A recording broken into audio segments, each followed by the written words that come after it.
5 ദിവസത്തേക്ക് ഇറാന്റെ ഊർജ്ജ നിലയങ്ങളെ ആക്രമിക്കില്ല എന്ന് ട്രംപ് പറഞ്ഞിട്ട് മണിക്കൂറുകൾ പിന്നിടുന്നതേ ഉള്ളൂ. അപ്പോഴേക്കും പശ്ചിമേഷ്യൻ യുദ്ധം അയയുമെന്ന പ്രതീക്ഷയിലായിരുന്നു ലോകരാജ്യങ്ങൾ. പക്ഷെ അതിനുശേഷവും കനത്ത ആക്രമണം ഇറാനുമേൽ ഇസ്രായേലും അമേരിക്കയും അഴിച്ചുവിടുകയാണ്. ഇറാനുമായുള്ള ചർച്ചയിൽ പുരോഗതിയുണ്ട് എന്നൊക്കെ ട്രംപ് പറയുമ്പോഴും ഒരു തരത്തിലുള്ള സാവകാശവും ഇറാൻ നൽകാതെയുള്ള ആക്രമണമാണ് ഇത് എന്നാണ് മനസ്സിലാക്കുന്നത്. തങ്ങളുടെ 2 വാതക പ്ലാന്റുകൾ കഴിഞ്ഞ ദിവസം ആക്രമിച്ചു എന്ന് ഇറാൻ പറയുന്നു. ഒരു പൈപ്പ് ലൈനും ആക്രമിച്ചു എന്നാണ് ഇറാൻ ഇപ്പോൾ പറഞ്ഞു വെക്കുന്നത്. ഖൊറം ഷഹറിലെ പവർ പ്ലാന്റും പൈപ്പ് ലൈനും ഇസ്ഫഹാനിലെ ഊർജ്ജ നിലയവുമാണ് ആക്രമിക്കപ്പെട്ടത്. വാതക വിതരണത്തിൽ തടസ്സമുണ്ടായിട്ടില്ലെന്ന് പ്രവിശ്യ ഗവർണർ പറയുന്നുണ്ട്. ഊർജ്ജ നിലയങ്ങൾ ആക്രമിച്ചാൽ തിരിച്ചടിക്കും എന്ന് ഇറാൻ തുടർച്ചയായി പറയുന്ന പശ്ചാത്തലം പ്രധാനമാണ്. പക്ഷേ അപ്പോഴും ഈ പ്രദേശങ്ങളെ ആക്രമിക്കുന്നത് വളരെ പരമപ്രധാനമായ കാര്യമായി മാറുന്ന പശ്ചാത്തലം കൂടിയുണ്ട്. അങ്ങനെ ഇറാന്റെ 50-ലധികം കേന്ദ്രങ്ങൾ ഇന്നലെ ആക്രമിച്ചു എന്നാണ് ഇസ്രായേൽ സൈന്യം വ്യക്തമാക്കിയിരിക്കുന്നത്. ഇസ്രായേലിലെ ടെൽ അവീവിലേക്കും ഇറാൻ മിസൈൽ ആക്രമണം നടത്തിയ പശ്ചാത്തലമുണ്ടായിരുന്നു. 6 പേർക്കാണ് പരിക്കേറ്റത്.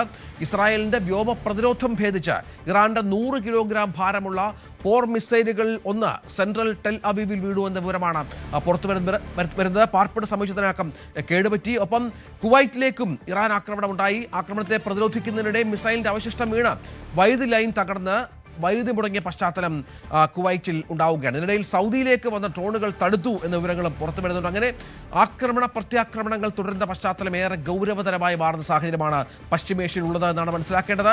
വി വിനോദ് ഏറ്റവും പുതിയ വിവരങ്ങളുമായി ചേരുകയാണ്. വിനോദ്, ഇപ്പോൾ നേരത്തെ പറഞ്ഞ പോലെ ട്രംപിന്റെ നിലപാടിന് അല്ലെങ്കിൽ ഉറപ്പിന് ആയുസ്സുകൾ ഉണ്ടായിരുന്ന മണിക്കൂറുകളുടെ മാത്രം ആയുസ്സാണ്. അത് ട്രംപിനെ പോലെ ഒരു നേതാവ് ഇത്തരത്തിൽ പറയുമ്പോൾ അതൊരു ഏകോപനമില്ല. ഒപ്പം എന്താണ് ആക്രമിക്കുന്ന ഇസ്രായേലുമായി ചർച്ച ചെയ്യുന്നില്ല.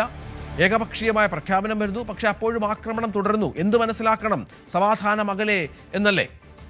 രഞ്ജിത്ത്, മണിക്കൂറിന് നിലപാട് മാറ്റുന്ന ട്രംപ് ഇക്കാര്യത്തിലും ആ സ്വഭാവം വിട്ടിട്ടില്ല എന്ന് തന്നെ മനസ്സിലാക്കേണ്ടിയിരിക്കുന്നു. 5 ദിവസത്തേക്ക് താൽക്കാലിക വെടിനിർത്തൽ എന്ന ഒരു തീരുമാനത്തിലേക്കാണ് നേരത്തെ പോയത്. അങ്ങനെ ഒരു പ്രഖ്യാപനമാണ് ട്രംപ് നടത്തിയത്. എന്നാൽ ഈ പ്രഖ്യാപനം വന്ന മണിക്കൂറുകൾക്കുള്ളിൽ വീണ്ടും ഇറാനിലേക്ക് ആക്രമണം നടത്തിയിരിക്കുന്നു. അത് അമേരിക്കയുടെയും ഇസ്രായേലിൻ്റെയും സംയുക്ത സേനാ വിഭാഗമാണ് ഇത്തരത്തിൽ ആക്രമണം നടത്തിയിരിക്കുന്നത്. ഇറാൻ തന്നെ അക്കാര്യം സ്ഥിരീകരിക്കുകയും ചെയ്തിരിക്കുന്നു. 5 ദിവസത്തേക്ക് പ്രത്യേകിച്ച് ഊർജ്ജ കേന്ദ്രങ്ങളെ ആക്രമിക്കില്ല എന്നായിരുന്നു ട്രംപിൻ്റെ ഉറപ്പ്. എന്നാൽ എവിടെയാണോ ആക്രമിക്കില്ലെന്ന് പറഞ്ഞത് ആ കേന്ദ്രങ്ങളെ തന്നെ ആക്രമിച്ചിരിക്കുന്നു എന്നതാണ് ഏറ്റവും പ്രധാനപ്പെട്ട വിവരമായി പുറത്തു വരുന്നത്. അതിൽ 2 വാതക പ്ലാന്റുകളും ഒരു പൈപ്പ് ലൈനും ആക്രമിച്ചെന്ന് ഇറാൻ്റെ അറിയിപ്പ് വന്നിരിക്കുന്നു. ഖൊറം ഷഹറിലെ പവർ പ്ലാന്റും പൈപ്പ് ലൈനും ഇസ്ഫഹാനിലെ ഊർജ്ജ നിലയവുമാണ് ആക്രമിക്കപ്പെട്ടത്.